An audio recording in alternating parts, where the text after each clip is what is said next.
Os jogadores de futebol de elite no mundo são verdadeiras máquinas de condicionamento físico, mas você sabia que eles seriam massacrados por um treino de pernas padrão de fisiculturismo? Então, como é possível que os atletas mais caros do planeta, que correm quilômetros e quilômetros e têm pernas visivelmente marcadas, não tenham a densidade estrutural de um fisiculturista amador?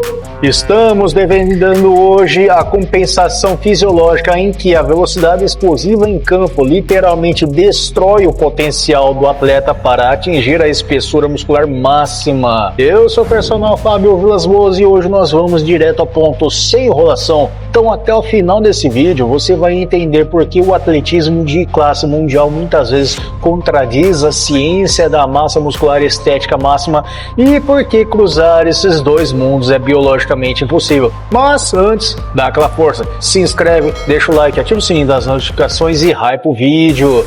E vamos começar o conteúdo falando sobre o conflito genético do alto desempenho. Para começarmos a entender esse mistério, precisamos olhar para dentro das células desses atletas. Acontece que um jogador de futebol profissional corre cerca de 10 a 12 km por partida, mas pode ser mais. Quando o corpo é submetido a esse estímulo de altíssima exigência cardiovascular de forma repetida, ele ativa uma via de sinalização molecular chamada de AMPK. Essa via é fantástica para a resistência, mas bloqueia diretamente a via de mTOR, que é o gatilho mestre para que o nosso corpo use para iniciar a síntese de proteínas e gerar hipertrofia muscular. Isso é o que a fisiologia moderna chama de efeito de interferência. Eu já comentei sobre isso em um vídeo anterior e eu vou deixar no vídeo relacionado, mas assiste o vídeo até o final para você entender mais sobre isso. O sinal do cardio de elite simplesmente desliga o sinal de construção de espessura muscular contrátil. Na maratona de jogos que vemos agora em 2026 com calendários cada vez mais apertados,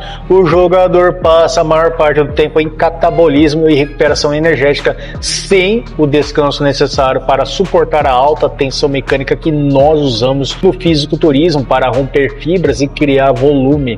De acordo com um estudo clássico de Coffey e Hawley em 2017 sobre a plasticidade do músculo esquelético, o treinamento simultâneo de alta intensidade de endurance e força cria respostas moleculares concorrentes que limitam a hipertrofia máxima. E você já tentou conciliar aquela corrida pesada ou futebol no fim de semana com o seu treino de hipertrofia na academia e sentiu que suas pernas murcharam ou não evoluíram? Comenta aqui embaixo se você já sentiu esse efeito na pele, mas isso não é nada perto do que o design mecânico do corpo faz com que a velocidade deles, que é o que eu vou te mostrar agora. Se você observar um jogador dando um sprint de 35 km por hora, o que ele precisa não é de um músculo gigante pesado, mas sim de um tecido conjuntivo e tendões extremamente rígidos. Essa rigidez tendínea funciona como uma mola, ela armazena energia elástica e devolve em velocidade. Só que para o fisiculturismo nós buscamos exatamente o oposto, queremos eliminar a ação elástica para aplicar o máximo de tempo sob tensão e carga excêntrica controlada diretamente no ventre muscular. Mas quando um jogador de futebol tenta fazer um agachamento profundo ou um leg press com a cadência lenta e controlada do fisiculturismo, a arquitetura biomecânica dele falha rapidamente. Então o músculo deles é povoado por fibras de contração rápida do tipo 2A e 2X otimizadas para a taxa de desenvolvimento de força explosiva e não para a expansão da área de secção transversal. Além disso, as forças excêntricas de uma desaceleração brusca no campo geram um dano tecidual muito específico, voltado para a proteção articular, bem diferente do microtrauma direcionado que fazemos na musculação. Como demonstrado por Suchamel em pesquisas em 2018 na revista Sports Medicine, a rigidez do tecido músculo tendino é crucial para a transferência de potência e velocidade, mas limita a complacência muscular necessária para os protocolos de estresse mecânico contínuo da hipertrofia.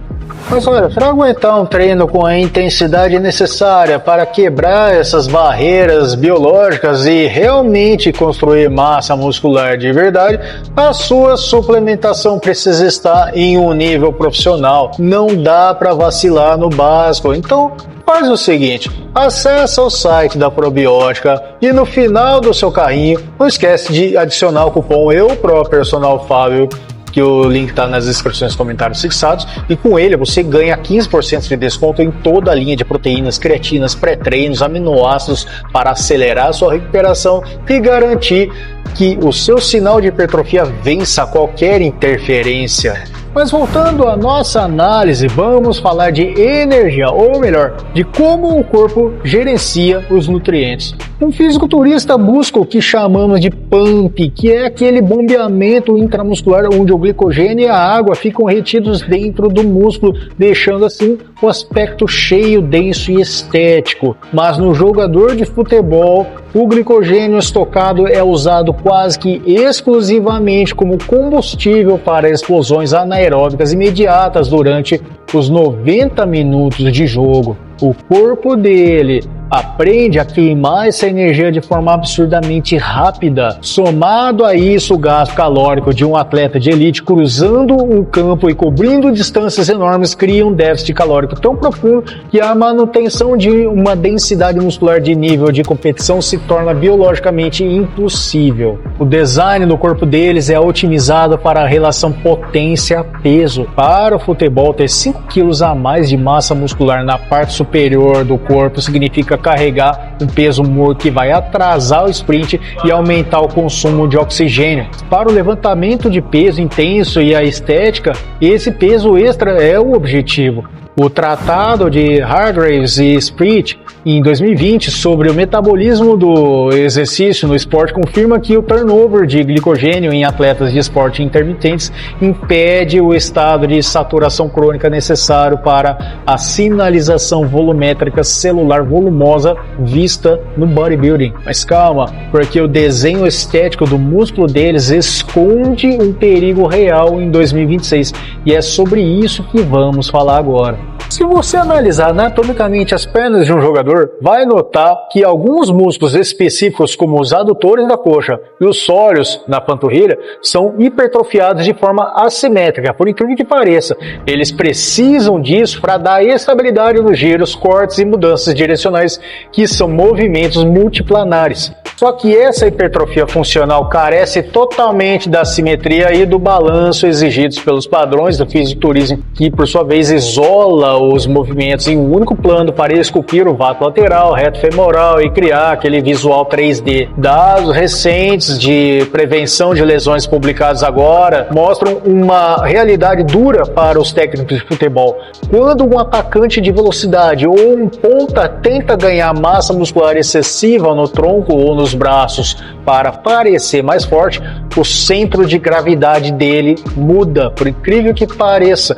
Então, o aumento da massa na parte superior do corpo gera um momento de inércia muito maior durante os giros rápidos, o que aumenta drasticamente a incidência de rupturas ligamentares na região inferior, como o joelho e no tornozelo. Ou seja, o volume estético é literalmente o inimigo número 1 da longevidade nos gramados. Conforme dados compilados pelo British Journal of Sports Medicine sobre perfis antropométricos, o aumento na massa segmentar superior em correlação funcional altera as forças de cisalhamento nas articulações inferiores durante tarefas de corte e mudança de direção. Aqui vem a nossa grande conclusão, a dica de ouro que você precisa carregar para os seus próprios treinos.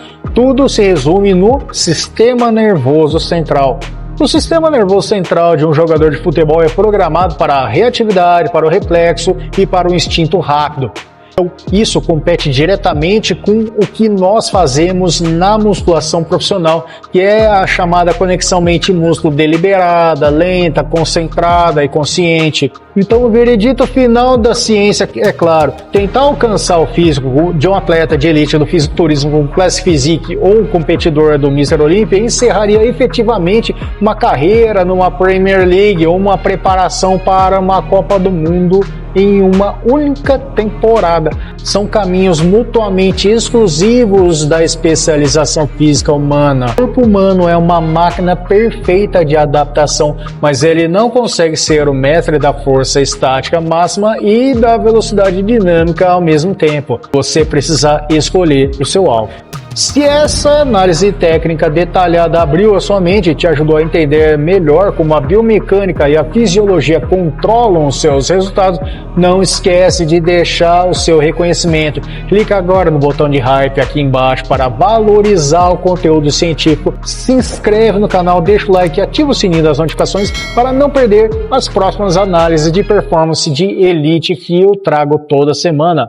Para garantir que você continue evoluindo com os melhores produtos e os melhores preços do mercado, lembre-se de usar os meus cupons oficiais. No site da Probiótica, escolha seus suplementos como Whey Protein, creatina, pré-treino e tudo mais. E não esquece de usar o cupom EUPROPERSONALFABIO para você ganhar 15% de desconto. Ou se você gosta de pasta de amendoim ou as melhores barras proteicas do mercado, com até 21 gramas de proteínas, dá uma passada no site da Dr. Peanut e use o cupom BLPERSONALFABIO para você ganhar 10% de desconto. Na dúvida, os links estão todos nas descrições e comentários fixados. Se você gosta de vídeos curtos com dica rápida, direto ao ponto e também os bastidores, análises diárias de treinos e dicas rápidas de biomecânica, me segue, me acompanha no Instagram, TikTok e Facebook. É só procurar por @PersonalFábio Vilas Boas. Eu sou o Personal Fábio Vilas Boas, um grande abraço, fique com Deus e a gente se vê no próximo vídeo.